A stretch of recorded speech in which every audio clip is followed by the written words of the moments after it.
Fala pessoal, estamos começando a partir de agora, aqui diretamente dos nossos estúdios, mais um programa Pod My Brother! Mais um. Parabéns pra quem tá assistindo a gente. Isso aí, sejam bem-vindos mais uma vez aí, galera. Tamo aí, viu? É isso aí, onde que a galera tá pesquisando a gente aí, Will, nas redes sociais. Instagram, Onde? Facebook, Spotify. TikTok e Spotify. Nossas inscrições lá no YouTube estão aumentando cada dia mais. Obrigado, valeu. Muito obrigado, a gente precisa desses inscritos. A gente precisa dos joinhas, dos comentários, né? E a gente tenta sempre entregar o nosso melhor aqui, né, Will? É isso aí, você que também quer sentar ali, ó, naquela cadeirinha, bater um papo com a gente, manda um e-mail, podmybrothers@gmail.com, conta a sua história, quem sabe você não é o próximo entrevistado aqui com a gente. Se for uma história interessante, com certeza, né? Será uma honra. Isso aí. É isso aí, pessoal, e hoje, como de costume, estamos trazendo um convidado especial aqui, é o procurador do município aqui de Atibaia, é o Guilherme Yenchen. Boa! Eu não sabia o que o procurador fazia, né? E ele explicou perfeitamente. Explicou várias coisas, né? Perfeitamente, até a diferença procurador pra promotor, né? Um cara simpático, Sim. humilde, né? Um Sensacional. cara gente boa. Inteligentíssimo, Sim, né? e é professor também. Também, deu ele aula, é professor. professor também. Deu aula, né? Numa universidade no Rio de Janeiro, né? Ele falou. Sim. Deu uma aula aqui pra gente e nós vamos saber aqui o que faz aí um procurador do município. Sim. É isso? Então fica por aí, pessoal. Pensamento do dia com o nosso guru. Ter um filho, plantar uma árvore e escrever um livro é fácil. O difícil é criar o filho, regar a árvore e ter alguém para ler o livro. Caramba, você vai fazer uma conta aí agora, hein? Caramba, verdade. É fácil isso aí fazer mesmo. um livro, fazer um livro, Pois é. escrever um livro, né? Ter um filho Ter um é filho. fácil, qualquer um tem. Plantar uma árvore, qualquer um planta e cuidar. Pois é, né? Tem que pensar no futuro, né? Não é verdade? Pensar no depois, né? Verdade. É isso aí, irmão. Boa. E aí, velho, olha a camisa dele nova, olha que bonito. Não é nova não, já veio vários programas já com essa Já? camisa, Ah, você quebrou o clima. A gente queria subir a bola dele.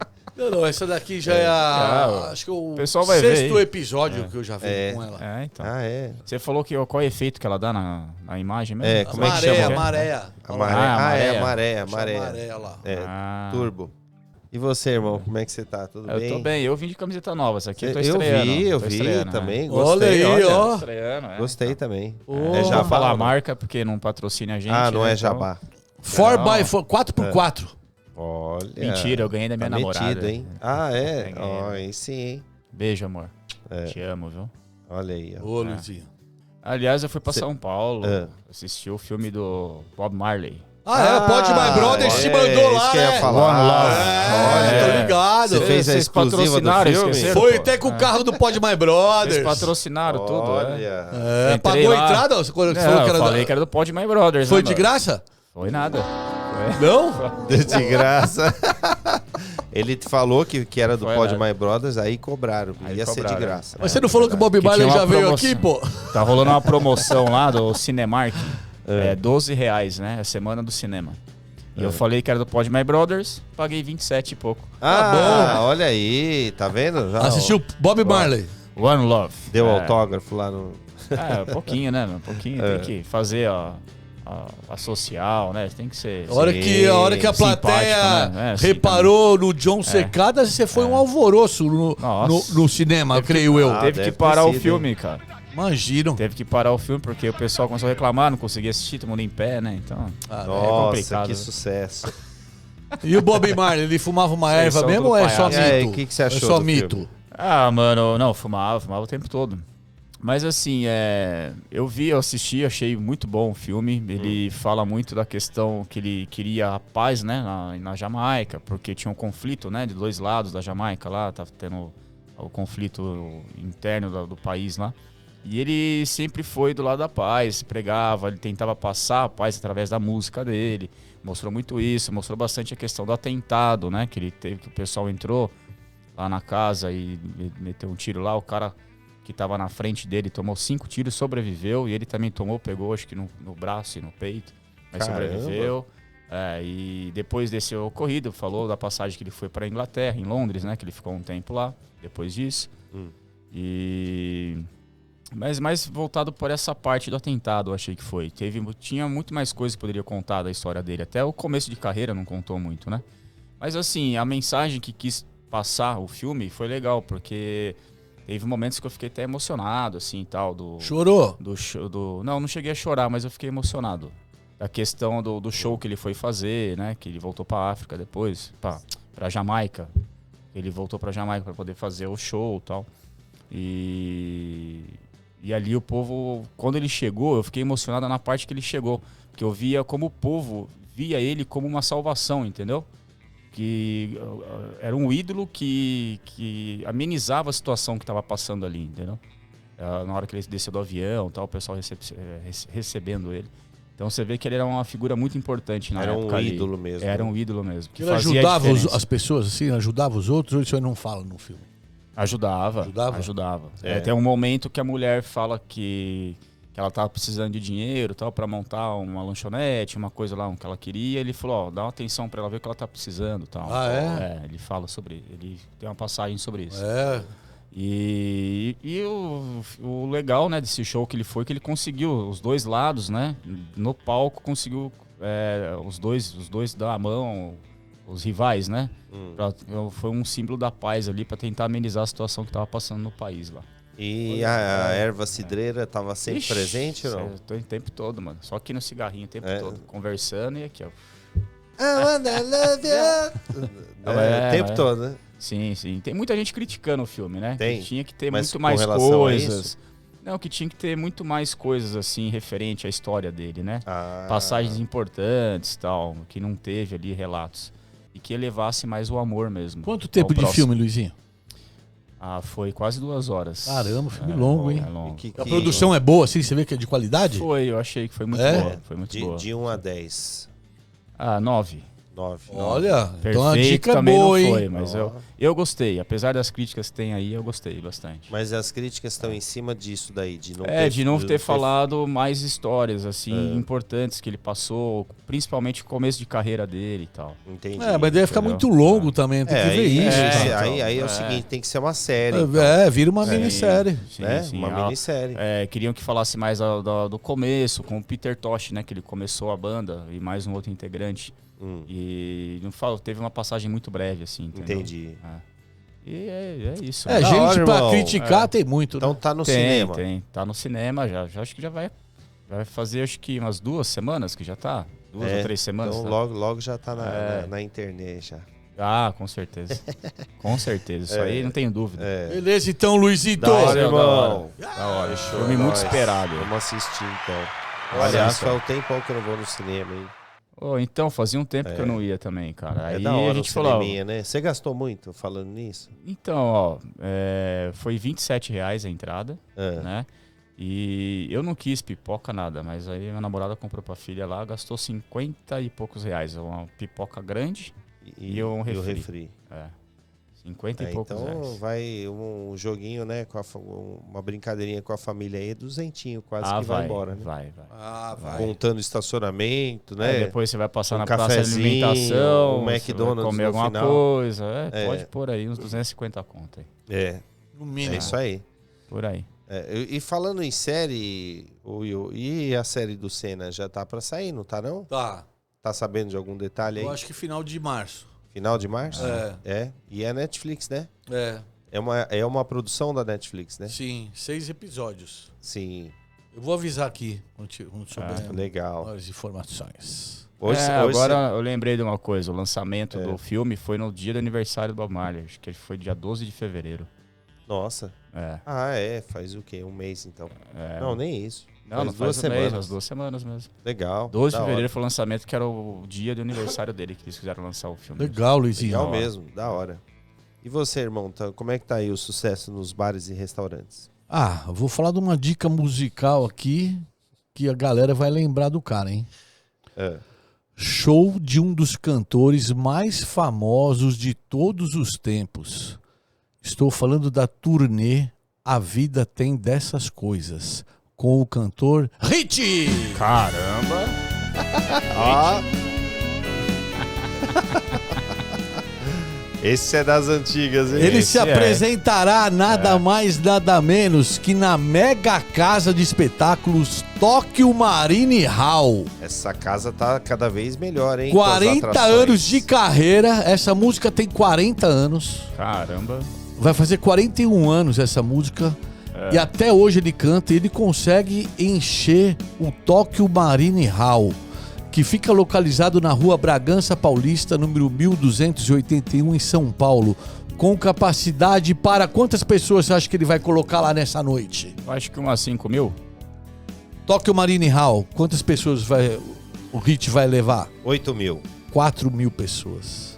Tá bom, né? Tá ótimo. Tá ótimo. Richard David Kurt, que atualmente está com 70 anos de idade, Caramba! não é brasileiro, como muitos pensam. Ele nasceu no dia 6 de março de 1952 em Londres, na Inglaterra. Muita gente pensava que ele era brasileiro, né? Verdade.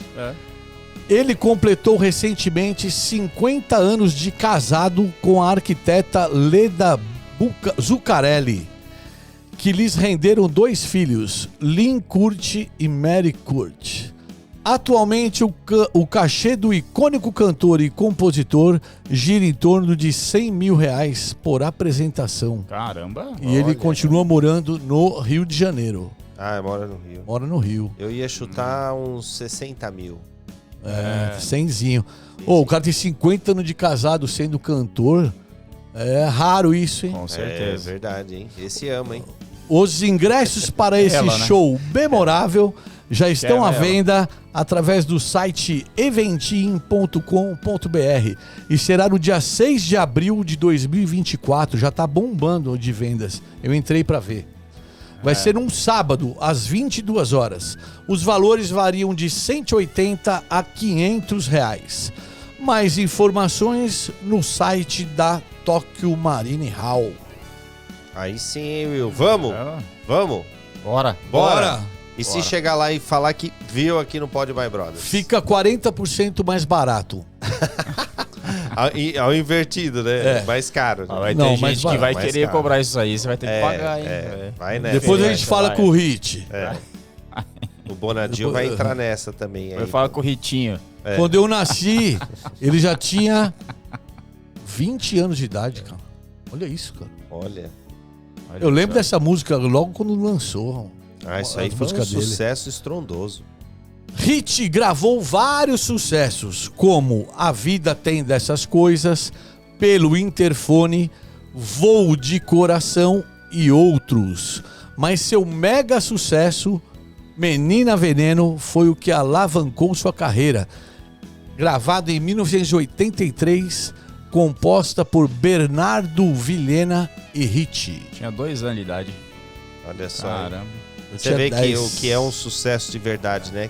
Passa-se tantos anos e é uma música que você põe ela Num pra casamento, tocar, por todo exemplo. mundo conhece. Todo mundo conhece. Todo mundo conhece. Uma vez eu fui num casamento, tocou essa, ela começou a tocar essa música, todo mundo levanta até pra dançar. Teve muita regravação, né? É essa daí isso e o é. Whisky a Gogô. Isso eu Eu também. perguntava do Sim. Essa daí, Meu Deus do essa céu. daí levanta até defunto. Você pode estar no clima de velório. Você põe essas duas aí, todo mundo começa.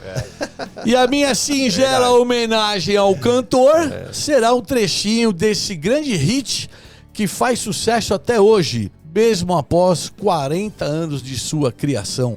Solta o som, DJ Malboro. É isso aí. Olha, mudou o DJ. É o hit que cria hit. Quem é o cantor?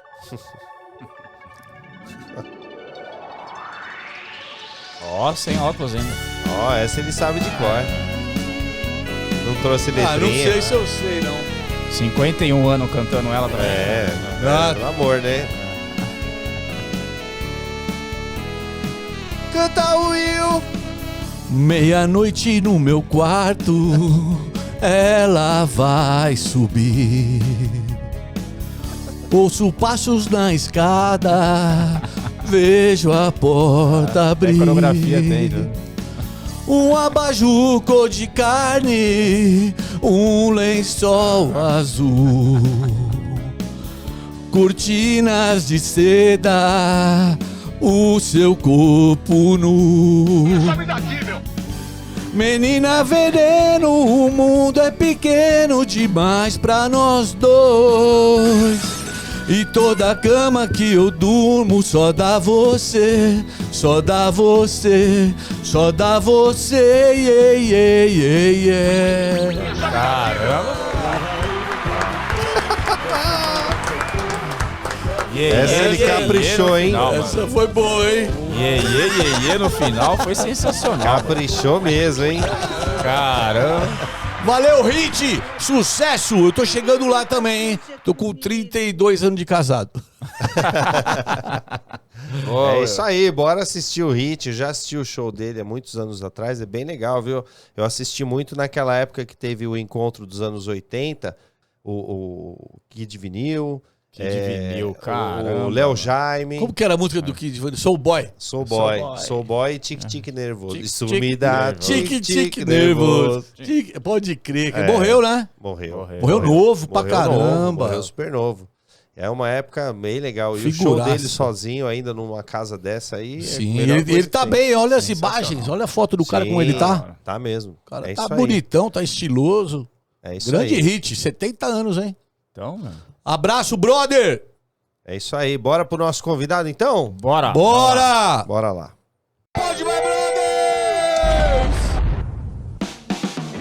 Pessoal, muito obrigado pela sua audiência. Vamos continuando aqui com o nosso programa de hoje, recebendo ele que é procurador aqui do município de Atibaia, nossa querida cidade, é o Guilherme Yenchen.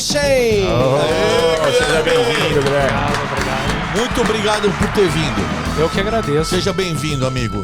Agradeço muito a oportunidade de estar aqui. Fico muito feliz por estar aqui. Agradeço a todos vocês. Que bom. Obrigado. Agradeço também ao amigo e advogado Dr. Sidney Silva, que foi quem fez a intermediação, né, William? Sim. Abraço, verdade. Sidney. Grande Ele doutor é aquela- Sidney, abraço, amigão. O cara é Encontrei com brother. ele no carnaval, não consegui reconhecer porque ele tirou a barba, mas deu tudo certo. Tirou a barba, ficou muito melhor, hein? Ficou muito mais novo. Aquela barbinha dele deu o que falar, hein? Um abraço aí pro doutor também. E seja muito bem-vindo aqui, Guilherme. Muito Prazer obrigado. pra gente te receber aqui. Prazer é E, todo meu. além de saber como que você iniciou a carreira, mas a gente quer saber logo de cara o que faz um procurador? Bem, o procurador, ele é um cargo público que tem a responsabilidade de defender o Estado, ou seja, a figura do Estado. Essa é uma das suas atribuições. Então existe o procurador federal, que vai defender a União, o procurador do Estado, que vai defender o Estado, por exemplo, o Estado do Rio, o Estado de São Paulo, e o procurador do município, que vai proceder à defesa do município. No caso, como eu atuo em Atibaia, essa minha atividade de procuradoria diz respeito ao município de Atibaia. Mas a função do procurador é a de ser um advogado público voltado para a figura do ente estatal, voltado para a figura do Estado em todas as suas formas federativas. União, Estado, Distrito Federal e municípios, cada um desses entes tem a sua procuradoria. Então legal. você é um defensor, basicamente, do Estado, do Sim. município, no caso aqui, Sim, né? exatamente. Mas Eu falo Estado como uma expressão maior, mas Sim. é exatamente isso. Quando eu me refiro ao Estado, é a figura do poder público. Sim. Então, o município pode sofrer ações judiciais, demandas que são propostas contra ele.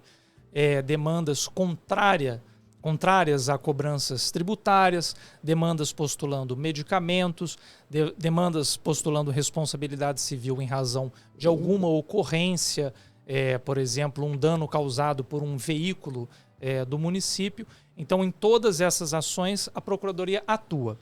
Esse caso é uma hipótese de atuação tipicamente defensiva, ou seja, uma atuação passiva diante de uma demanda já proposta. Mas a Procuradoria também tem funções de consultoria, ou seja, no âmbito administrativo, orientar a administração nos atos administrativos que serão realizados fora de qualquer órbita judicial. Por exemplo, onde o Estado está errado, a viatura está errada, como que você entra na defesa dessa situação, por exemplo, sabendo que foi um caso ali que o Estado errou? Essa é uma excelente pergunta, William. A Procuradoria, assim como os demais órgãos de Estado, ela tem funções institucionais. Então, a defesa ela é um papel institucional da Procuradoria, que precisa acontecer. Essa discussão a respeito do eventual erro sabido, né, do poder público, ou seja, em que o procurador se sente pessoalmente convencido de que houve um erro, ele não justifica a não atuação defensiva, porque defender é um ato institucional. É preciso que o processo se angularize por uma atuação defensiva. Ou seja, não basta apenas a narrativa de uma parte, no caso a narrativa do autor, é preciso a contranarrativa do réu. E isto não é apenas algo que diz respeito à Procuradoria. Isso diz respeito à legitimidade democrática do processo. Ou seja, qualquer processo judicial, a princípio, necessita dessa angularização, ataque, defesa, ou narrativa autoral e narrativa do réu, como um mecanismo de legitimar o processo. Então, essa questão de o defensor julga que o ato está errado, ela não deve impedir a defesa. A defesa precisa acontecer porque ela atende às necessidades do réu e à necessidade de legitimação do próprio processo. Mas aí você vai até o fim? Ou não? Excelente pergunta. Ir até o fim poderia significar até o Supremo Tribunal Federal, até o Superior Tribunal de Justiça ou até o Tribunal Superior do Trabalho. Em muitos casos não é recomendável que se vá até o fim, porque isso pode ir contra a razoável duração do processo, que é uma prerrogativa constitucional, um direito constitucional. Mas é preciso saturar o debate. E essa saturação do debate pode se dar sim pela interposição de recursos, pelo menos até a segunda instância, para que, pelo menos chegada à segunda instância, o caso se estabilize e não haja a interposição de novos recursos. Entendi. Mas você falou a questão de acidente de veículo com veículo, né? Mas vamos supor que o cara... Acontece muito aqui na nossa região, ali na Jerônimo, que o pessoal acaba subindo no canteiro central e derruba um poste e tal. Sim. Nesse caso, você entra nisso também. Você vai até a pessoa que ocasionou essa queda, essa batida, e pede indenização para essa pessoa pagar. Se ela causou um dano a um equipamento público? Sim. Sim, ou seja, se houver um dano a um equipamento público, esta pessoa que causou o dano ao equipamento público, ela pode sim ser processada e essa atuação será feita pela Procuradoria para que ela pague os valores necessários à reconstrução daquilo. Então isso pode acontecer sim como um das funções da Procuradoria. A gente só tem que lembrar que muitas vezes alguns danos são causados por pessoas hipossuficientes em que elas ainda assim não terão condições de pagar. Então isso também acontece. Né? Entendi. E tem assim alguma causa assim que mais acontece? Olha, ações de medicamentos, pessoas que propõem... São as principais? Eu não diria as principais, mas são em quantitativo muitas. Ou seja, pessoas hipossuficientes que precisam de demandas da saúde, elas acabam entrando no Poder Judiciário pedindo essas prestações de saúde no Poder Judiciário perante os órgãos públicos. Mas isso não é apenas em face do município. É também em face do município, do Estado, onde nós estamos, o Estado de São Paulo, e também na União. E quando o processo é proposto contra a União, isso implica um deslocamento da competência para a Justiça Federal. O processo até precisa ir para o âmbito da Justiça Federal. Um exemplo que você disse de remédios é, por exemplo, a falta do remédio de alto custo, né? Sim. Ele pode processar? É um dos típicos casos em que a pessoa precisa de um medicamento, ela não tem condições de arcar, porque ela também precisa demonstrar a sua hipossuficiência, ou seja, não é porque ela precisa de um medicamento que ela legitimamente pode postular em face do Estado. Ela tem que ter hipossuficiência, porque, por exemplo, se você precisa de um medicamento... Sim, se você precisa de um medicamento muito barato e você tem plenas condições de pagar, você não está autorizado a recebê-los do Estado. Agora, diante de uma hipossuficiência comprovada, esse tipo de ação é uma ação muito volumosa, há muitos tipos de ações Muito em corriqueira. muito corriqueira. Em todas as esferas de Estado, há muitas dessas ações. Entendi. Existe uma cobrança para que se ganhem as causas? Ou isso vai da competência do procurador, no caso? Olha, uma cobrança para que se ganha, eu diria que não. Porque o procurador ele é um advogado. E o advogado ele tem uma obrigação de meio, nós chamamos. Ou seja, existem as obrigações de meio e as obrigações de fim. Obrigações de meio são aquelas em que deve-se lançar mão dos esforços necessários, que razoavelmente se espere. Ou seja, também não é razoável esperar que se vá até o fim. Que razoavelmente se espere para lograr êxito na ação. Agora, uma cobrança de resultado, eu diria que não.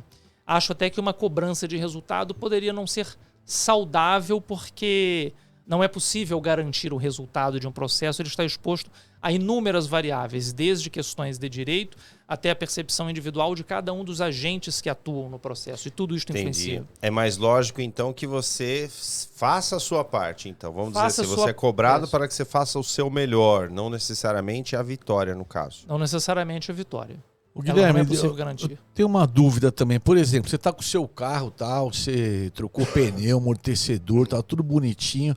Aí você está andando na cidade, certo? Aí você pega um buraco enorme e quebra, o seu amortecedor, por exemplo. A pessoa pode processar a prefeitura, certo? Engraçado que vocês só estão fazendo perguntas que me complicam. Não estava combinado isso aí, ferrar o cara. Porque o cara gastou um dinheirão, certo? Pra arrumar o carro. O pneu é caro pra caramba. Ele vai lá, pega um buraco. O buraco já tá fazendo aniversário lá, já tá há muito tempo. Ele pode processar a prefeitura, certo? Eu vou responder como procurador do município. Não pode. Não tá certo isso aí, não. O buraco tem que estar lá. Ai, cara. Na verdade, o que acontece? Qualquer ação judicial, ela vai precisar da chamada desincumbência do ônus probatório. O que é isso? Ou seja, comprovar o dano, comprovar o direito. Então, esse tipo de demanda existe? Existe. Mas a pessoa precisa comprovar o dano que ela experimentou e minimamente alguma omissão do Estado. Não basta dizer que ela caiu no buraco. Porque imagina quantos buracos tem a capital de São Paulo e quantos problemas em automóveis não pode acontecer. Ou seja, se isso fosse causa para entrar com ação, o município de São Paulo teria centenas de milhares de ações, né? Então, acho que dizer assim tão abstratamente algum dano no veículo por estar dirigindo não é, a princípio, suficiente para uma indenização. Mas teria que ter, então... Mesmo porque eu ainda essas ações eu ainda terei que contestar eventualmente. Vai bater de frente comigo lá. Aí o que acontece? A pessoa pensa assim, vou processar a prefeitura. Aí o que as pessoas pensam? Vixe, vai demorar 10 anos. Sim. É o que fala. Não demora tanto assim? Demora? No estado de São Paulo, normalmente não. As pequenas os causas, processos né? são mais rápidos, sim. Chamado causas, juizado né? especial, conhecido como de pequenas causas, né? Que a gente chama mais de juizado especial. O processo é mais rápido. O rito é mais rápido, o processo... Então, mas você fala no caso do dano do veículo. Mas vamos supor que eu tô de moto. Eu passo lá, tá complicando mais. Daqui a pouco ele vai falar assim, a minha avó tem um processo. Não tem, mas pode ser que aconteça um dia. Se acontecer um dia, eu já sei o que eu vou fazer. Eu ando de moto pra cima e pra baixo. Falando em vó, vou mandar um beijo pra sua avó. Sim, minha avó é Epifânia. Beijo, vó. Lembra de mim, vó? 93 anos. Acho que ela lembra de mim, né? Eu acho que sim. Você foi pegava umas mudas de samambaia no lago pra ela. Falava, mandava ele lá, vai lá. Ele andava de barquinho lá. Aí falava, vai lá no canteirinho lá, pega aquela samambaia pra mim que tá no morro lá. Beijo, vó. Doutor, você viu que é tudo família aqui. Mas porque acontece muito igual sala de aula. A pessoa começa a falar assim, não, porque se um caso tal, então um primo meu... Não é primo, mas é que você falou em questão do dano do veículo. Mas se eu tô de moto, eu caio por questão desse buraco, eu quebro um braço, alguma coisa, aí eu posso entrar com processo. Você tava distraído, mano. Ah, tá. A rigor... Sou bração, né? Não sei dirigir. O processo é sempre um ambiente de muita deliberação, muita discussão, muita defesa, argumentação e contra-argumentação. Eu não digo que afirmar é possível ser indenizado nesse caso. Ou seja, não dá para dizer, porque isso não significa omissão por parte de nenhum poder público. Pode ser que aquele buraco tenha surgido por conta de uma chuva no dia anterior e não deu tempo de arrumar. Entendi. O poder público tem várias demandas. A circunstância de haver ali alguma eventual falta... Essa é a sua não- defesa, né? Bom, o que eu posso dizer é que eu não consigo me despir aqui do meu papel institucional. Sim, é lógico. Não, mas Seu trabalho, tá mas faz certíssimo, sentido, né? faz sentido. É lógico o ele que tá faz. falando, faz Sim. Porque é como se eu fosse contra a empresa e de qualquer... É. Assim, uma das características da Procuradoria é que ela também não se despe do seu caráter institucional. Ou Sim. seja, eu estou falando a respeito do Estado, mas eu reconheço também que não é porque há uma falha do poder público que vai justificar demandar contra ele ou eu mesmo sustentar que se deva fazer isso. Tudo dependerá do ônus da prova e o processo tem muitas complexidades em que não é possível fazer afirmações antes de um ato final, antes de uma sentença. Agora eu vou defender você. Tá na hora. Muito obrigado. Ajuda o cara. Manda duas e defende uma. Né? Então, mas assim, deve ter muita fraude, né?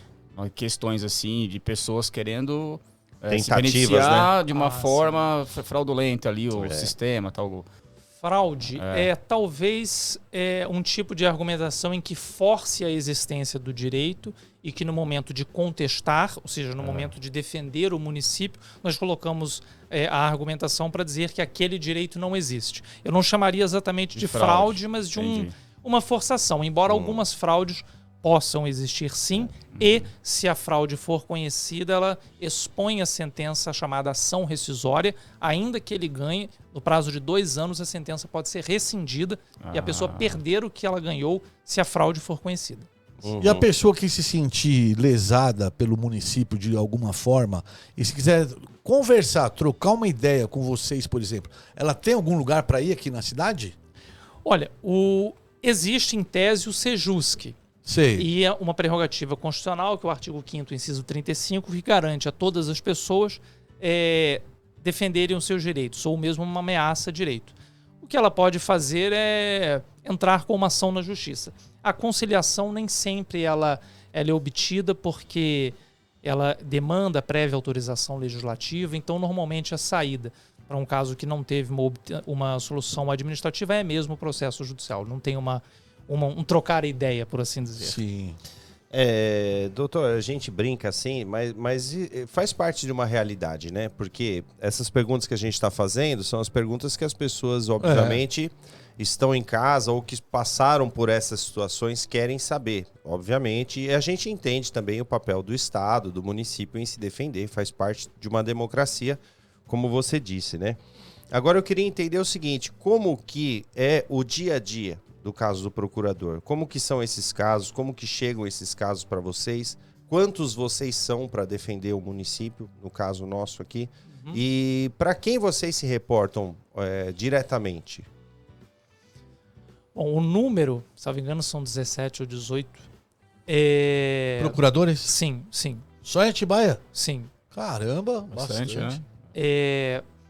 O se reportar, submeter sempre o caso, reportar sempre o caso a um superior no campo do jurídico, nem sempre acontece por conta da autonomia técnica do advogado. Então, esse reportar-se não é exatamente o que acontece. Isso não é uma característica da Procuradoria Municipal, isso é uma característica de qualquer procuradoria. Sim. É claro que vai existir orientações de atuação, mas esse reportar Não existe na prática. É o que mais acontece. Seria não. o juiz, no caso, que tomaria as decisões seria o juiz, em cima do seu trabalho. vamos Exatamente. dizer assim. Você faz a atuação judicial, aquele processo, que é uma comunidade de pessoas que dialogam,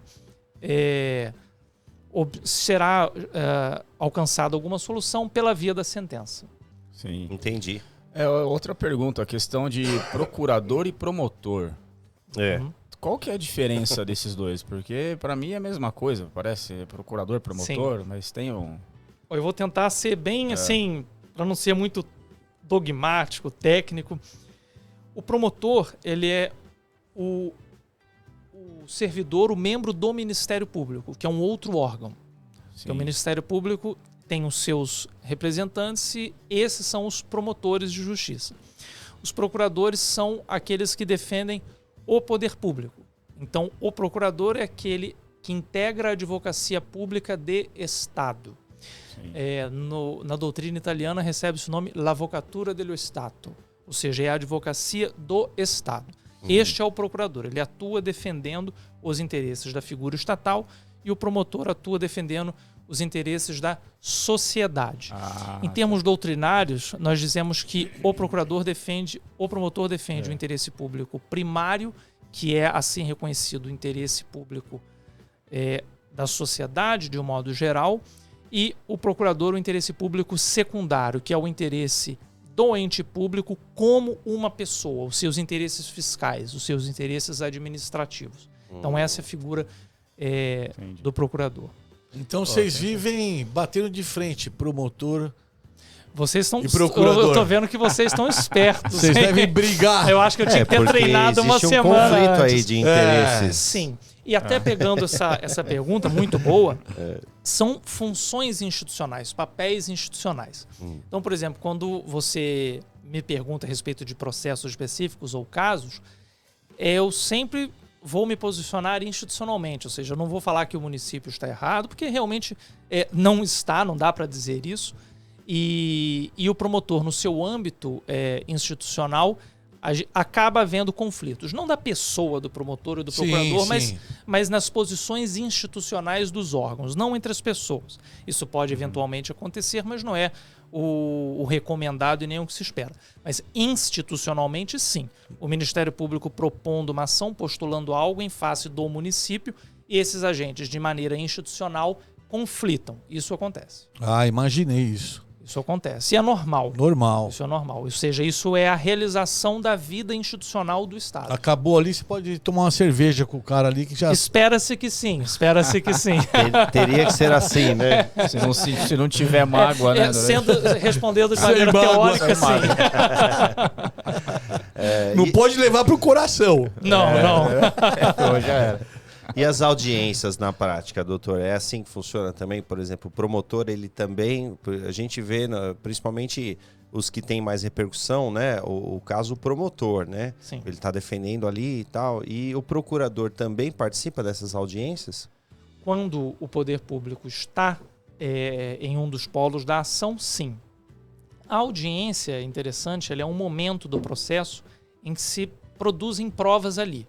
Então, ou seja, uma prova oral, ouvir alguém, ouvir um perito a respeito de algum dado de uma perícia que não ficou clara, ou o juiz colher o depoimento da parte, que se chama depoimento pessoal, ou o juiz proceder a um ato chamado inspeção judicial, em que o próprio juiz inspeciona a pessoa, características do agente, como, por exemplo, alguém que pede uma aposentadoria rural e o juiz pede, deixa eu ver sua mão para ver se você tem mão de quem trabalhou na roça. Isso vai acontece isso? É raro, mas acontece. É? Pode acontecer. Chama Olha. inspeção judicial. Esse é o momento chamado audiência. Se o poder público estiver, qualquer um deles, o procurador poderá estar lá. E a audiência que hoje tem se realizado de maneira telepresencial. O procurador e qualquer outro agente, um advogado, o promotor, ou seja, a audiência é um momento ali em que os envolvidos estarão representados por seus representantes. Advogados, promotores, procuradores, defensores públicos. E vocês percebem como são papéis institucionais? Sim. E isso eu acho sempre muito interessante, que é a observância dos limites institucionais, porque se não for assim, ou seja, se nós antepusermos a nossa opinião à defesa que tem que ser feita, como foi a primeira pergunta, a coisa não funciona. Mas é bom que o processo seja um ambiente de colaboração. Tem uma expressão em alemão até para isso que é Arbeitsgemeinschaft, ou seja, o processo como comunidade de trabalho, ou seja, o processo como um ambiente em que os agentes trabalham em conjunto para a produção de um resultado minimamente razoável, sem a anteposição de posições tão aguerridas, tão belicosas, porque isso compromete o resultado final. Sim. Você acha justo nós termos, assim, tanto um lado quanto o outro, tantos recursos, tantas defesas, tantas fases para se chegar a uma decisão final mesmo? Você acha justo isso? Ou você acha que poderia tudo ser mais antecipado, se tivesse ali uma instância, duas no máximo? Qual que é a sua opinião sobre isso? A primeira coisa que eu colocaria é o seguinte: a quantidade de recursos que existe, ele está na lei. Ou seja, o exercício recursal não é um exercício ilegal, porque ele está previsto na lei. Nós poderíamos até discutir se há muitos ou poucos, mas o problema é mais complexo do que isso. Ou seja, supor que a redução dos recursos salve a lavoura, supor que a redução dos recursos resolva os problemas do judiciário ou do sistema de justiça de maneira mais ampla, é uma visão reducionista do problema. O processo tem um tempo para resolver e que precisa de estrutura, precisa de dinheiro. Eu não vejo os recursos existentes como a causa central dos problemas. O processo demora por inúmeras razões, de modo que não há razão para culpar o recurso exclusivamente. Ou seja, o problema é mais complexo, ele é mais estrutural. Agora, naturalmente, não é razoável que o processo demore 20 anos. Mas isso não se deve ao problema do recurso. Se deve também a uma dificuldade excessiva de demora do judiciário, em muitos casos, em especial em um país de dimensão continental, em que as justiças estaduais podem ser imensamente diferentes uma das outras. Esses casos todos que o município está enfrentando, porque você falou que são em 16, 17... Como que isso chega? É denominado? O Guilherme vai fazer esse, você vai fazer aquele? Os setores são divididos. Tem os colegas que atuam no setor trabalhista, os colegas que atuam na execução fiscal, os colegas que atuam no setor consultivo, os colegas que atuam no contencioso geral. Existem divisões. E quando os processos entram, existem esses sistemas eletrônicos que dividem os processos de maneira igualitária, por inteligência artificial. Então, existem mecanismos de divisão do trabalho e de setorização do trabalho, como qualquer lugar, como qualquer empresa, vamos colocar assim. Então, essa é a divisão. Sim, e todos lá, os 17 são concursados? Todos são? Sim, embora às vezes outros de concursos antigos, mas sim, todos são. É porque eu sou do grupo dos que chegaram mais novos, né? Eu sou de 2014. Mas sim, os cargos públicos são todos ocupados por concurso. E todo ano tem concurso? Todo ano não, porque não há necessidade de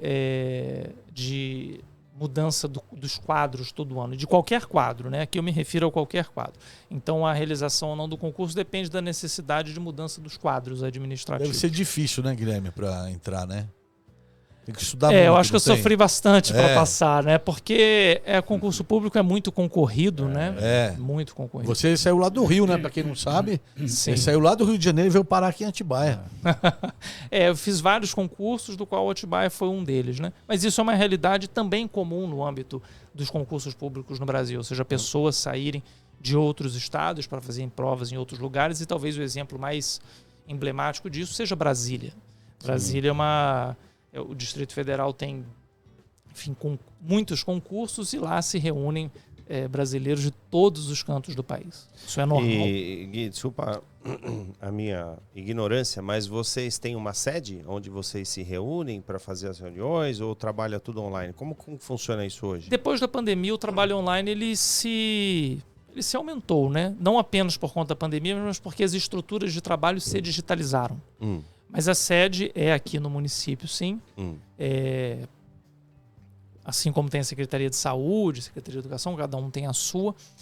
E a parcela do trabalho pode ser feita, assim, por plataformas digitais, porque, a rigor, nós estamos nesse período histórico, todos nós, né? Ou seja, tudo digitalizando, processo digitalizado. Então, ainda que você esteja em algum lugar, a plataforma de trabalho é digital. Ainda pegando esse gancho, você falou, né? Digitalizou, obviamente, né? Agora é assim que funciona e tal. Para você isso, obviamente, eu acho que deve ser bom por um lado, pelo lance de ser talvez até mais rápido e de você economizar, né? Ter que ir lá Tempo, a gente sabe como é que tempo, aquela coisa toda. Mas isso também deixa as coisas um pouco mais frias. Talvez você não consiga... tanto o advogado quanto o promotor ou o procurador não consiga expor o sentimento naquilo que vai fazer ou falar pelo fato de agora ser online, né? Online você não expressa sentimento. Isso dificulta ou ajuda mais?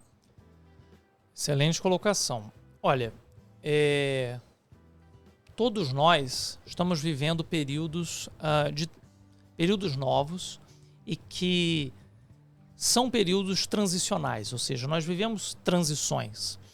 No futuro, é bem provável que nós vamos olhar para a época que nós estamos vivendo hoje com esse traço maior de transição. Mas é nesse momento em que o trabalho está sendo enormemente influenciado por esses processos eletrônicos e que não devem ser interrompidos porque eles produzem bons resultados também. Não há por que sustentarmos um imenso saudosismo pelo passado, mas na medida dos desafios que nós vamos encontrando, fazer os ajustes finos.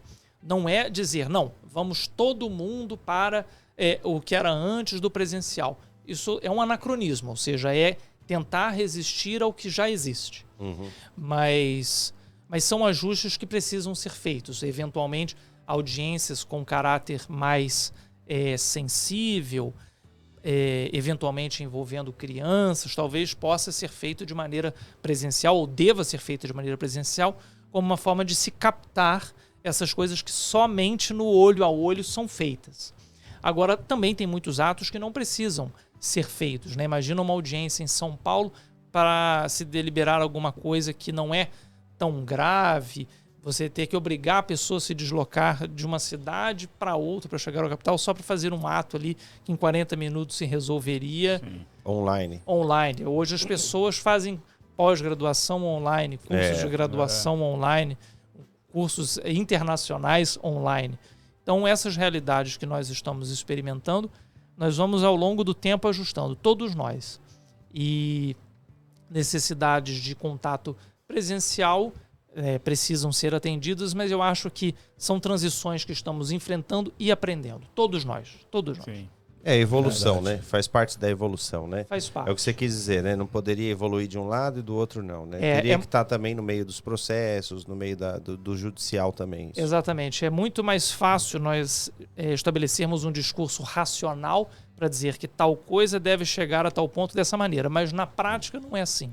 Ou seja, na prática são desafios específicos que são enfrentados e na medida em que surgem vão demandando novos ajustes, e esse trabalho em plataformas digitais e o trabalho de maneira tradicional, ele vai estar em permanente ajuste. As pessoas podem dizer, o presencial tem coisas boas, mas ninguém hoje quer, para comprar uma passagem aérea, ter que ir ao aeroporto comprar o bilhete. Já está meio habitual. Então, já, ou seja, a gente precisa ter não criar uma resistência tão grande ao que já está aí e que provavelmente será a realidade única do futuro. Verdade. E funciona bem, né, doutor? Funciona. Eu não vou dizer que funciona bem, vou dizer que funciona muito melhor.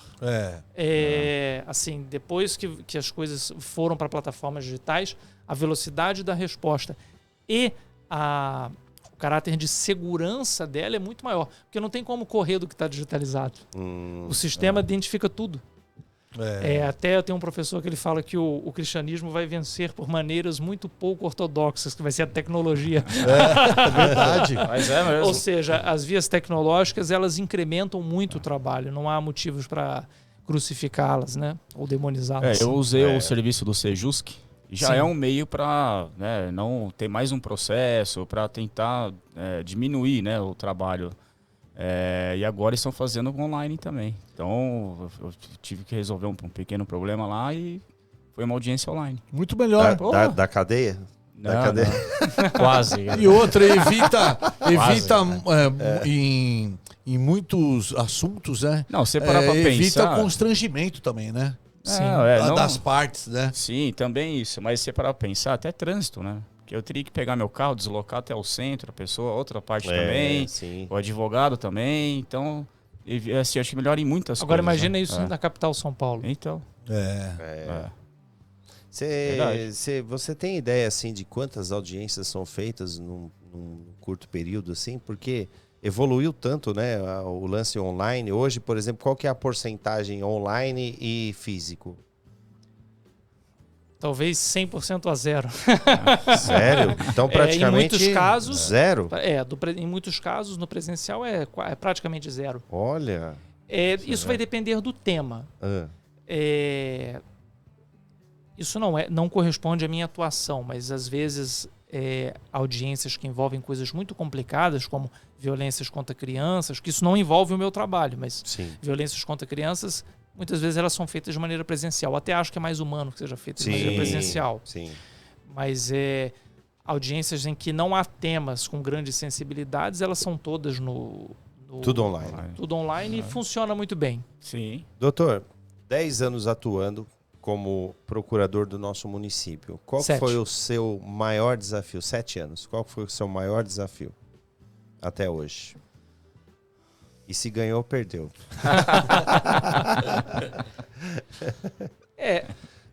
Essa pergunta é bem difícil, né? Porque ela diz respeito a processos específicos. Não apenas as ações que são de perfil coletivo, ou seja, em que se discute uma questão envolvendo defesa animal, uma coisa que se discute meio ambiente, uma coisa em que se discute obras públicas. Elas são mais complexas porque são ações que envolvem inúmeras variáveis, né? Questões orçamentárias, questões de direito, questões de tempo, questões de deliberações em outros órgãos. Então essas ações eu acho que elas são marcadas por mais complexidade. Eu nem vou dizer pior desafio, porque como todo desafio ela também estimula. Sim. Mas são ações mais desafiadoras. Mas dá um exemplo na prática pra gente. Não precisa falar nomes, nem casos, nada. Mas dá um exemplo na prática. Um exemplo que você Então vou lida dar um no exemplo dia a que eu dia, atuei que chega lá pra na você. outra procuradoria que eu trabalhei. Porque eu já fui procurador de um município no interior do Rio de Janeiro, chamado Rio Claro. Então eu vou dar um exemplo de lá. Pode falar que tá longe, pode falar. Uma ação civil pública relativo a saneamento básico. Hum. Ou seja, era uma ação civil pública proposta contra o município em que se pretendia a realização de ações, inúmeras ações, para se promover mudanças, melhorias no saneamento básico. Essas ações são muito desafiadoras, porque você precisa conhecer quais são os limites orçamentários, se existe autorização orçamentária para o gasto, quais são as dificuldades técnicas, se existe aparelho técnico.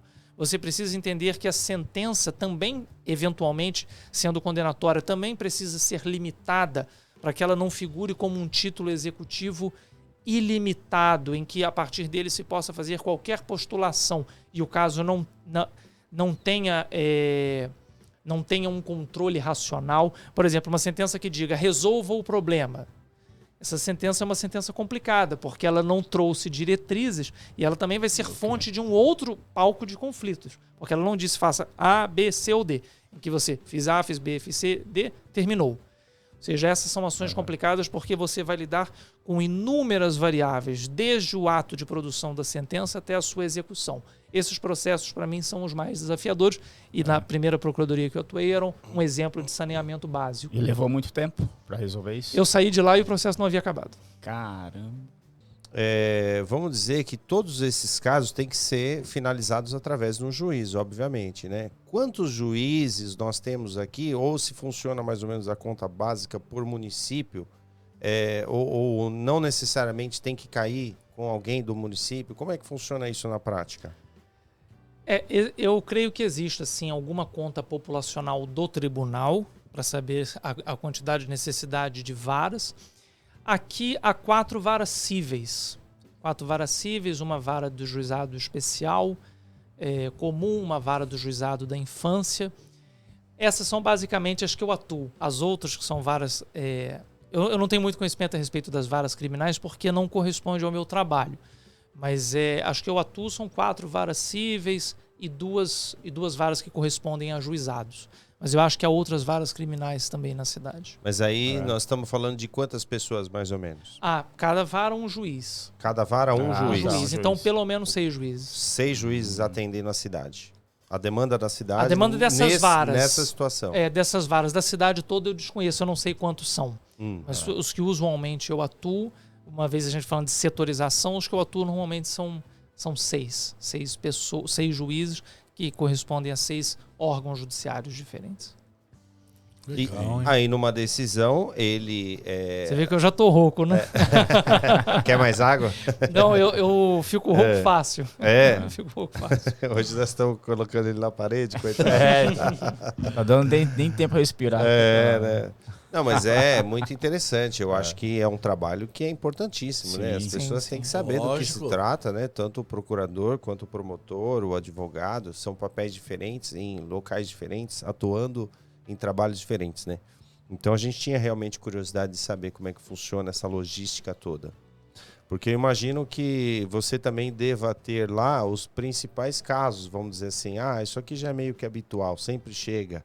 Ou isso aqui nunca chegou, é a primeira vez, nós precisamos estudar de uma maneira diferente. Você consegue ter essa menção, por exemplo, do que é mais habitual chegar lá para o procurador ter que defender? Demandas tributárias são demandas usuais, envolvendo alguns tipos de tributos municipais, são demandas comuns de virem.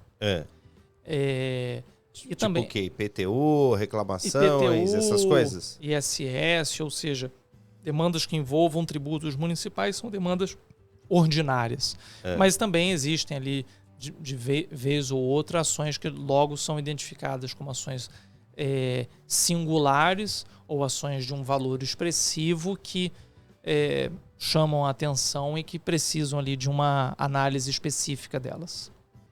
Respondido. Doutor, tem prazo os processos? A gente sabe que, obviamente, prazo fixo não, mas existe uma cobrança de andamento, de como que está a situação? Ou não? Não, um prazo específico para os processos, não. O que a Constituição diz, e entre a Constituição dizer e aquilo acontecer, vai estar intermediado pela realidade da vida, mas a Constituição assegura aos brasileiros o direito a uma duração razoável do processo. Então, o que se espera é que o processo tenha uma duração razoável, mas ele não tem um prazo pré-fixado. Ou seja, o processo terminará em X tempo. Isso não existe. O que se espera é que ele não demore muito, mas isso vai estar submetido à capacidade de resposta do judiciário, ao comportamento dos agentes, a uma série de outros fatores. E prioridades, existe? Excelente pergunta. Um processo, por exemplo, de uma pessoa idosa, processo de uma pessoa super idosa, que a lei até faz essa divisão, que é uma pessoa com mais de 80 anos de idade. Esses processos terão tratamento prioritário, eles irão para uma fila prioritária e para que a resposta seja mais rápida. Então, isso sim existe. Ou seja, filas de prioridade em razão das características das partes. Isso acontece. Tudo isso por meio do advogado. O advogado da parte que vai chegar lá e vai falar, eu quero que o meu cliente tenha uma certa ele relevância. Ele afirma que afirma. Precisa ser assim, é isso. No momento da postulação, ele informa as características em que a parte se insere para que o processo seja tratado com prioridade. Pessoas idosas, pessoas com alguma enfermidade que precisa que aquele processo seja tem uma tramitação preferencial, ele é tarjado, vamos colocar assim, ele é identificado como tal no sistema para que o atendimento seja prioritário. Ou mesmo uma postulação urgente. Digamos que um processo se inicie e precisa de um pedido que seja atendido de maneira urgente. Impeça-se a realização da quebra de um muro. Impeça-se a realização de uma notificação de derrubada de uma ponte. Se aquilo acontecer, não tem como voltar atrás. Então, no sistema eletrônico, ou seja, tudo eletrônico, e o eletrônico é muito mais rápido do que se fosse físico, ou seja, até o atendimento dessa demanda estaria comprometido se nós falássemos de suportes físicos. No sistema se faz a identificação de que a demanda é urgente e quando ele chega no sistema eletrônico da Justiça, ele já chega identificado como urgente, para que seja analisado o quanto antes. Como se fosse um botão vermelho. Ele já chega piscando. Ali, né? Eu já vi alguns casos, doutor, de empresas, de indústrias contaminarem córregos, né? Riachos. Nesse caso, também... É um típico caso de meio ambiente que pode sim justificar uma análise atenta ali dos envolvidos, do juiz, para que o caso se solucione rápido. Um exemplo, Brumadinho. Ou seja, não há como se tratar o caso de Brumadinho como um caso qualquer. Ou seja, não é um caso qualquer. Isso justifica um esforço maior do órgão judiciário, dos agentes envolvidos, para a solução do caso pelas suas próprias características. O que acontece é que muitas vezes as características do caso, segundo a percepção ali dos agentes que estão envolvidos, pode determinar isso. Você investiga também, né? Ou não, doutor? Não. A Procuradoria não tem um papel investigatório. O que acontece é a instrução administrativa interna. Então, ou seja, o questionamento às secretarias a respeito das informações que elas têm, dos documentos que elas têm, para que haja instrução e a partir daí se realize a defesa. Mas nós não damos a isso o nome de investigação. Isso nós chamamos de instrução administrativa. O próprio Ministério Público também pode fazê-lo. Inclusive, é um órgão que tem capacidades investigativas muito maiores. Então, é mais usual que o Ministério Público faça isso, não a Procuradoria, porque é quem está vocacionado para tanto. Aí, geralmente é uma denúncia, né? Denúncia, aí Entendi. o Ministério Público Então, vai e sim. investiga. Não Certo. parte de vocês, então. É Não. isso que ele... Porque Não. é o que ele quis dizer, por exemplo, partir do próprio município uma ação contra uma situação em específico que está ofendendo o nosso município. Isso Entendeu? pode sim acontecer. Mas aí o que eu te respondo é o papel institucional dos agentes. Ou seja, as instituições estão divididas institucionalmente. Então, outros agentes que podem de maneira mais eficaz atuar, espera-se que eles atuem. Então essa é a divisão institucional da estrutura. E é melhor que seja assim, porque senão Sim. ficam muitos disputando o poder, disputando o espaço e a coisa não acontece. Eu acho que divisões institucionais produzem mais segurança, mais previsibilidade. Cada um no seu quadrado, né? Cada um no seu quadrado. Desculpa, você quer... Eu perguntar o seguinte, se o prefeito tem muita relação com o procurador também, se eles vão atrás... Pessoalmente, não. Não. Pessoalmente, não muito. Sempre quer saber do caso, como é que tá? Porque algum motivo, vocês estão intermediando, né? Sim. As situações Sim, mas do na prática não município. acontece muito Não, esse a contato. interferência. Porque a atuação é muito técnica. E atuações técnicas, em tese, já são previamente conhecidas. Então Sim. não há muito como interferir. Eu acho que nem tempo há para interferir tanto assim. Entendi. Interferir, digo, dialogar, porque são tantas demandas para atender que não dá para ter, no plano da realidade, da prática, esse contato tão frequente. Ele não acontece. Não. Não é da alçada dele, né? A Procuradoria é um órgão institucional como os outros órgãos. Então, esses limites institucionais eles são respeitados de modo que se preserve até alguma equidistância para que o trabalho se desempenhe puramente técnico. É normal que também não acho razoável exigir-se de nenhum representante do poder público que ele saiba de qualquer processo específico, porque não é possível. Sim. São muitas demandas para ser atendidas. Imaginar que isso possa acontecer chega a ser um pouco ilusório, porque a realidade da vida é muito complexa. Não dá para imaginar tudo. Claro que algumas demandas podem ser mais interessantes ou mais importantes, mas isso não vai significar que haja esse contato permanente, não. Se você tivesse hoje, é lógico também de cabeça, mas se você tivesse que mensurar, a cidade enfrenta quantos processos de uma vez só? Para vocês 16 desenrolarem aí. São milhares. Chegam a ser números exuberantes assim? Por mês, doutor? Milhares não, por mês? por mês não, mas se for somar todo o acervo envolvendo execuções fiscais, é bem provável que haja mais de 5 mil. 5 mil. Envolvendo execuções Em fiscais. andamento. Em andamento. Talvez uns mais parados ali, mas é um número... Puxa, expressivo, hein? É um número expressivo. 5 O mil poder processos? público ele é muito demandado. Nossa. O poder público de todos os lugares ele é muito demandado. Então ele... imagina quantos processos não tem o INSS, por exemplo. Nossa. Então é natural do poder público ter muitas demandas. Isso é... Aí que é um lugar que tem muita fraude, né? Aí, como eu não estou trabalhando lá, há notícias de fraude, mas ela faz parte de tudo, né? Faz parte de tudo. Não há também por que identificar isso só no poder público, não, porque senão fica muita dificuldade de discussão, né? Porque fica um apontamento de fraude, mas isso faz parte, infelizmente. Doutor, vamos lá, na prática, ainda pegando até o exemplo aqui de falar de fraude, né, de gente que às vezes quer até se aproveitar, existem casos que são verdade, claro, mas num caso de aproveitamento, se eu quiser me aproveitar do Estado e falar que eu tropecei no buraco ali, e querer levar uma vantagem e tal e tudo mais, eu preciso, obviamente, pôr um advogado, né, para me representar, para levar isso para frente, para que chegue até o município onde você vai defender o Estado maior, né? No caso de comprovação de que isso foi uma fraude, uma tentativa, que de repente chegou à conclusão de que não, tentou dar um golpe aqui para receber um dinheiro e tal. Isso volta contra a pessoa de alguma maneira ou vai parar ali mesmo, cada um pro seu lado? Vamos lá. Todo processo está submetido à regra probatória. Ou seja, você precisa provar a veracidade das alegações de fato que você afirma.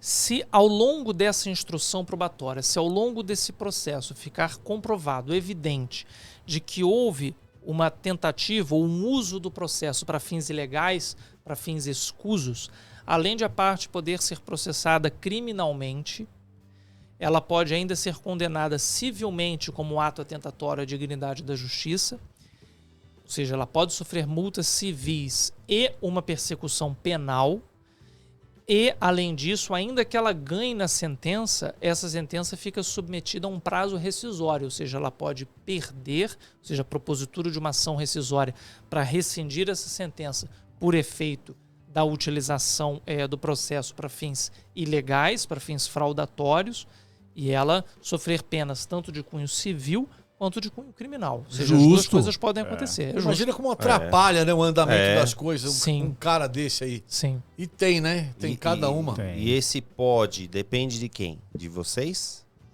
Eu não vou dizer de nós, ou seja, de qualquer agente do processo, do qual o advogado é um deles, o promotor é um deles, ou seja, qualquer um dos agentes do processo pode identificar isto, que nem sempre é fácil de identificar, mas ele pode identificar e a partir daí dar início às medidas que voltem à situação anterior, né? Uma delas é a propositura de ação rescisória ou durante o processo identificado esse problema alegar para que o juiz não deu uma sentença favorável.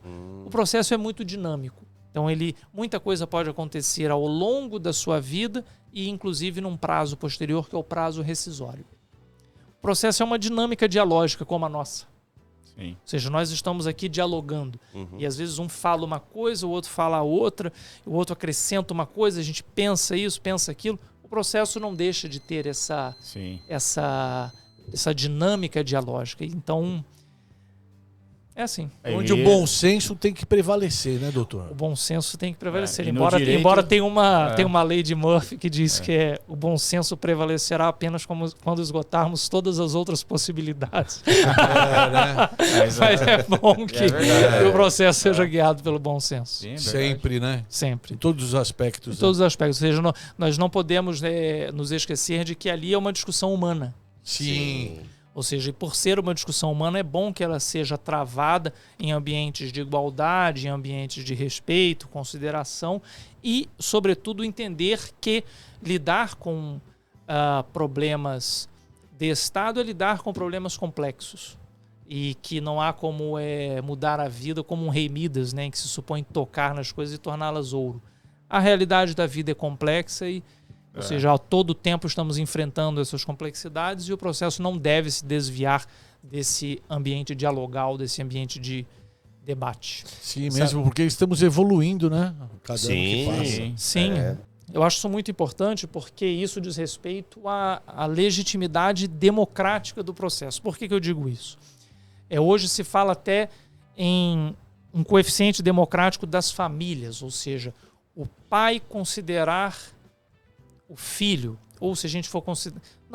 talvez não seja essa a melhor colocação, mas as mulheres hoje sendo consideradas iguais no ambiente familiar, coisa que no passado não acontecia. Ou seja, democratizar o ambiente familiar, democratizar o ambiente das empresas, democratizar o ambiente público.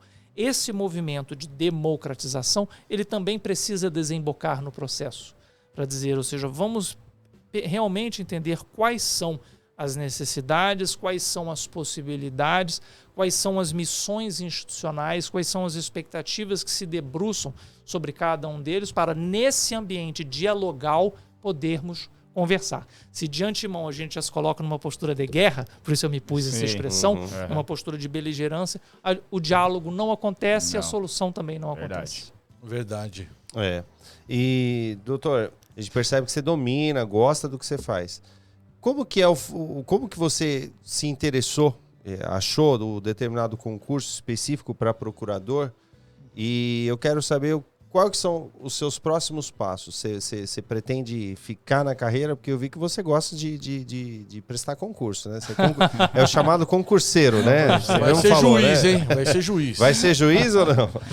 Olha, eu vou começar falando até da minha escolha pelo direito, pode? Pode. Pode. Eu gosto muito desses temas, né, como nós falamos de democracia, porque eu ia fazer história. Eu não ia fazer direito a princípio, eu ia fazer a faculdade de história. Ah, olha é? só. História? Porque eu sempre gostei dessas áreas de humanas, porque eu acho que elas ilustram muito o pensamento, né, para que o pensamento não fique só em uma discussão rasa, puramente normativa, então eu ia fazer história. No último momento, lá no terceiro ano, que eu resolvi fazer direito. Foi no último momento. Mas eu sempre mantive ao longo da graduação e mantenho hoje esse interesse por esse tipo de tema, como se fosse democracia, sociologia, porque isso incrementa o discurso, impede reducionismos. Porque, para mim, um dos maiores problemas de compreensão e nós conversávamos sobre isso, são reducionismos, porque o problema ele é reduzido de uma tal maneira, excluídas as suas complexidades, as suas variáveis, para que ele possa entrar em uma compreensão mínima.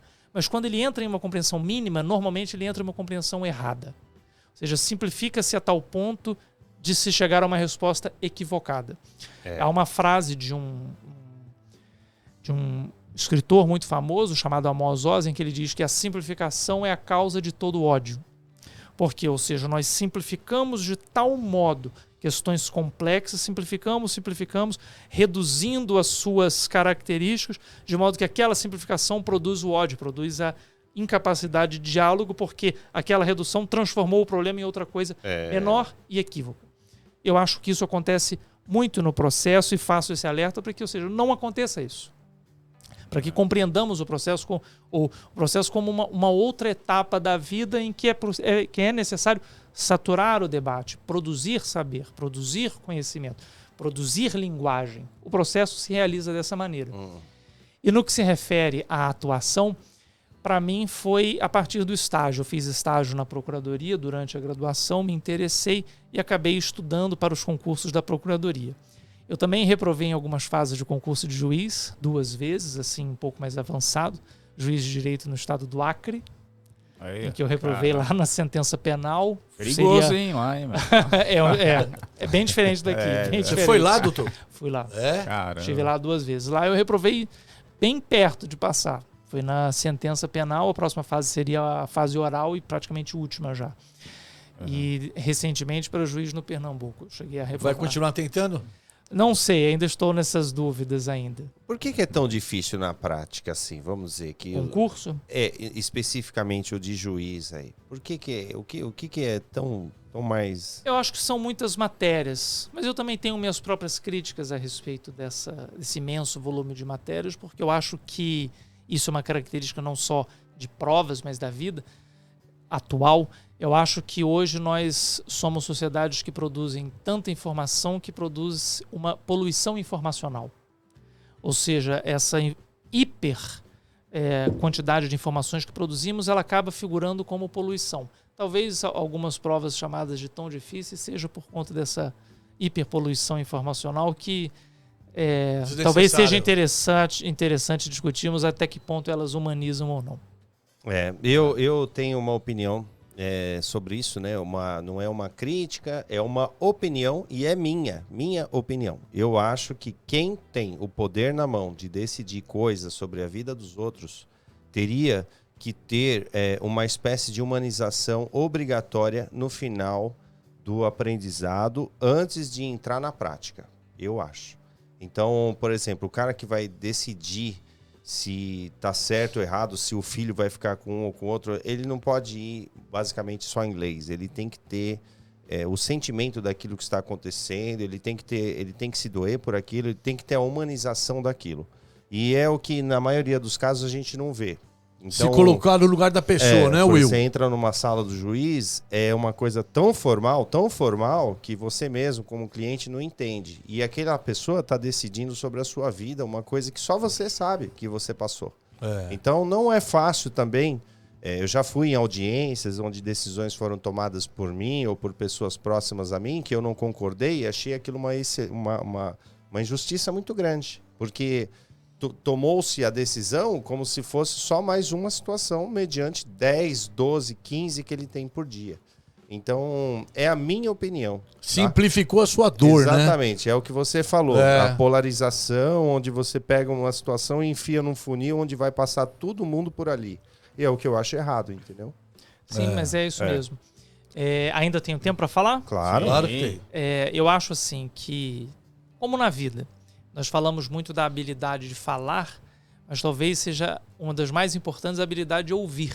Sim. Ou seja, saber ouvir, não raro, é muito mais importante do que saber falar.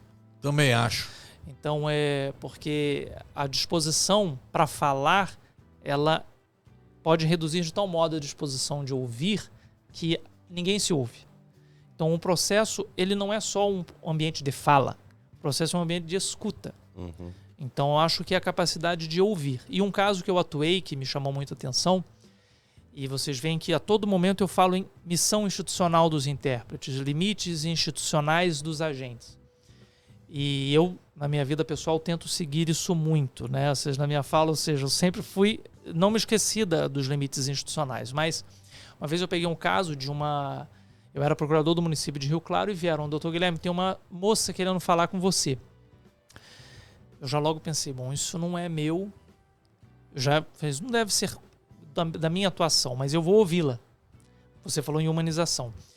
E ela chegou na minha sala, quando eu a vi, era uma mulher mais ou menos da minha idade, na época eu estava com 25 anos, 24, 25, mas muito pobre. Eu vi pela roupa dela, dava para ver. Ou seja, ali eu acho que eu procurei ser humano nesse momento. Ela sentou na minha frente e falou assim, doutor, o meu ex-marido não está pagando pensão. Imediatamente eu identifiquei que o caso não era meu. Mas eu falei, eu estou te ouvindo. Então ela falou todo o caso, eu ouvi, falou o caso do ex-marido, tudo que se passava, eu ouvi, eu senti que ela precisava desabafar, me chamava a atenção, ou seja, aquela distância de realidades, né? Ou seja, eu com 25 anos em um lado, ela com 25 anos em outro, ou seja, esta humanização precisa acontecer. Você enxergar a realidade, eu preciso enxergar, ou seja, era uma pessoa que a mesma idade que eu, mas em uma distância continental, lamentavelmente. Sim. Após ela falar, eu disse, olha, você precisa desse documento, daquilo, e você precisa se dirigir à Defensoria Pública que fica ali. Pronto. Já instruiu ela. Instruiu de uma maneira humana. Então, eu acho tá que o mais importante foi o saber ouvir. Se é outro, fala assim, não é comigo aqui não, minha filha. Eu não seria humana. É. Ou seja, o processo e qualquer coisa que se distancia dessa dimensão humana, ele se reduz. Esses dias eu até citei isso porque eu vi nos Estados Unidos, quando você leva uma multa de trânsito, você já vai logo para o julgamento se você contestar aquilo, né? É bem rápido. É como se fosse uma audiência de custódia aqui nossa. No dia seguinte você já vai lá no juiz. Então, passou uns dias lá, o senhorzinho tomou uma multa e aí essa audiência foi gravada. E o juiz questiona, ele falou, seu fulano, o homem tinha uns 80 anos, o senhor tomou essa multa aqui por excesso de velocidade, por quê? Aí ele teve a chance de falar. Ele falou assim, meritíssimo, é que eu estava indo levar o meu filho no hospital. Ah, seu filho é doente? Ah, meu filho é doente, ele tem doença mental. Ah, ele foi levar ele no hospital? Fui, eu não costumo dirigir, eu fui... nesse dia passei do limite porque eu estava com medo dele ter algum problema e tal. O pai explicando. Aí ele pergunta, seu filho tem quantos anos? 63. Aí ele fala assim, eu estou muito orgulhoso de ver que um senhor de 80 anos ainda leva o seu filhinho, cuida do seu filhinho e não sei o que e tal. O senhor não deve nada para o Estado, tá tudo zerado, acabou. O senhor é um ótimo pai, não sei o que. Você... Entendeu? É isso que eu tô falando. Ele usou o fundo para pagar a multa dele, o fundo que tinha exatamente, lá na reserva. Você ter é o que você falou, ouvir a situação ali, poxa, se fosse tratado como um negócio geral, passou da velocidade, pode multar, multa lá, não tem, não sei o quê. Eu É? tenho um Saber caso ouvir, que né? esse ainda está em trâmite. Esse eu não posso falar sobre ele. Ah, Mas era um caso em que peguei ele, ali eu identifiquei que havia peculiaridades em que eu precisava conversar reservadamente com as pessoas. Eu conversei reservadamente com cada um, presencialmente, no tete a tete, com cada um. E o que eu ouvi foi, não, essa pessoa errou, tem que ser punida, tem que ser punida, tem que ser daquele jeito. E uma das coisas que eu perguntei, há quantos anos essa pessoa trabalha aqui? X anos. Quantos erros ela tem? Só esse. Se você Caramba. pune esse sujeito nessa idade hoje, você não pune só ele, você pune a família dele. é, Porque ele pode ser arrimo de família. sim. Ou seja, o dinheiro que ele ganha pode estar pagando a faculdade da filha. Pode estar pagando a faculdade do filho. Então é essa capacidade de ouvir e de mencionar todos os lados. Ou seja, entender que não é porque houve uma falha que você pode trucidar o sujeito. Você está contra alguém, mas ele pode ser um arrimo de família, ele pode estar pagando a pensão de alguém. Então é entender todas as dimensões. Certinho. Exatamente. Eu acho que nesses anos todos de procurador, eu acho que o que eu tiro é o seguinte: acusar e criticar são as coisas mais fáceis. Você nem precisa de palavras. Sim. Se alguém chega e fala assim, você conhece o João? E você diz sim, o que você acha dele? Você não falou uma palavra, mas você já acusou. Pronto. É, Você já criticou. só nesse Então eu gesto. acho que acusar e criticar são as coisas mais fáceis. Então é preciso ter ouvidos para ouvir. É verdade, É, o mais doutor. importante. Legal mesmo saber que você tem esse diferencial aí. Parabéns, viu? Obrigado. E é um excelente trabalho. Parabéns aí a todos os procuradores, né? A todos que envolvem esse trabalho. Eu acho que o importante, acima de tudo, né? Em todas as situações, é você deitar a cabeça no travesseiro e saber de que você fez o que foi o certo. É isso. É isso mesmo. Obrigado, doutor. Obrigado Agora, mesmo. doutor, vai ganhar um presente do nosso programa, pô. Só por causa disso. Poxa, muito obrigado. Presentinho feliz. aí do nosso programa. Pequena, singela lembrança, doutor. Não, vai ficar lá em casa, lá na sala, aqui, pra eu não esquecer. Olha. Pode My bonito. Brothers, isso aqui Ainda, a hein? câmera, tá? Show de bola. Aqui, ó. Aqui, ó. Pode My Brothers. Isso aí. Pra É lembrar isso. da gente quando tomar um Lá, cafezinho. não vou ó. esquecer. E palavras motivacionais na caixinha, tá? Ah, sim, prosperidade, alegria. Ó, só palavras boas. Sim. Vitória, sonho, exatamente. Amor. Isso aqui é bom, muito importante. Muito importante. É isso. Doutor, quer concluir? Quer mandar algum recado? Quer deixar algum recadinho? Talvez o recado que eu deixaria é que, na minha visão, pelo menos, nada pode ser reduzido a uma realidade normativa. Ou seja, como se nós olhássemos para o mundo das leis e enxergássemos ali tudo o que existe. Se é verdade que o que não está no processo não está no mundo, e muitas vezes se fala isso, o que está no mundo também não está no processo, porque o mundo é muito maior.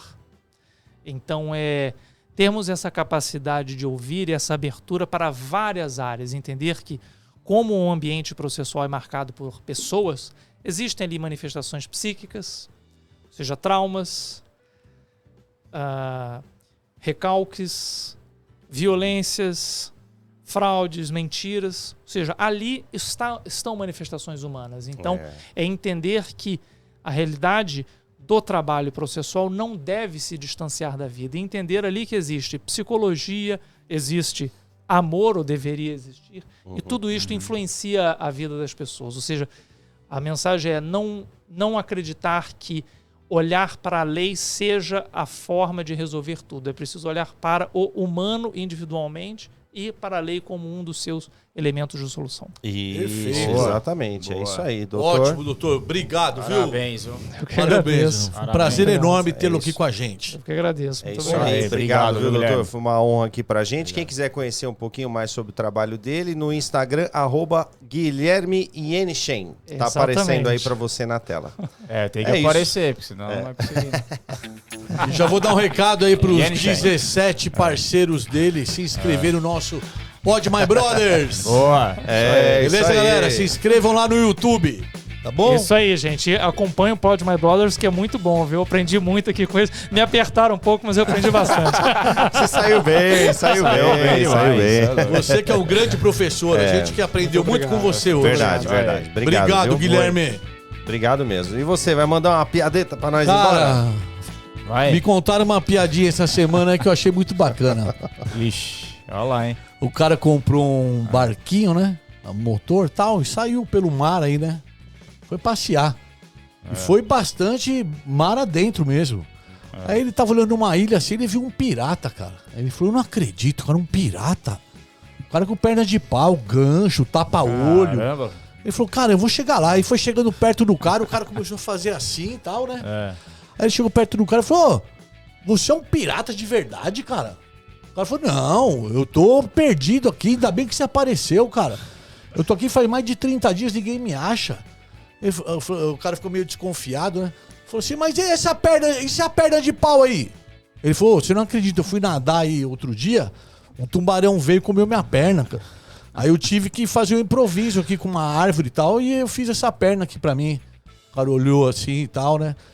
E esse gancho na mão aí? Ele falou, eu tava procurando comida, eu tomei uma picada de cobra e começou a dar gangrena. Se eu não cortasse minha mão, poderia ter morrido. Cortei minha mão e improvisei o gancho. O cara falou, ah, sei. E esse tapa-olho aí? Ah, esse tapa-olho aqui foi uma cagada de gaivota. O cara falou, caramba, não sabia que cocô de gaivota cegava. Ele falou, não cega não, é que era o meu primeiro dia com o gancho.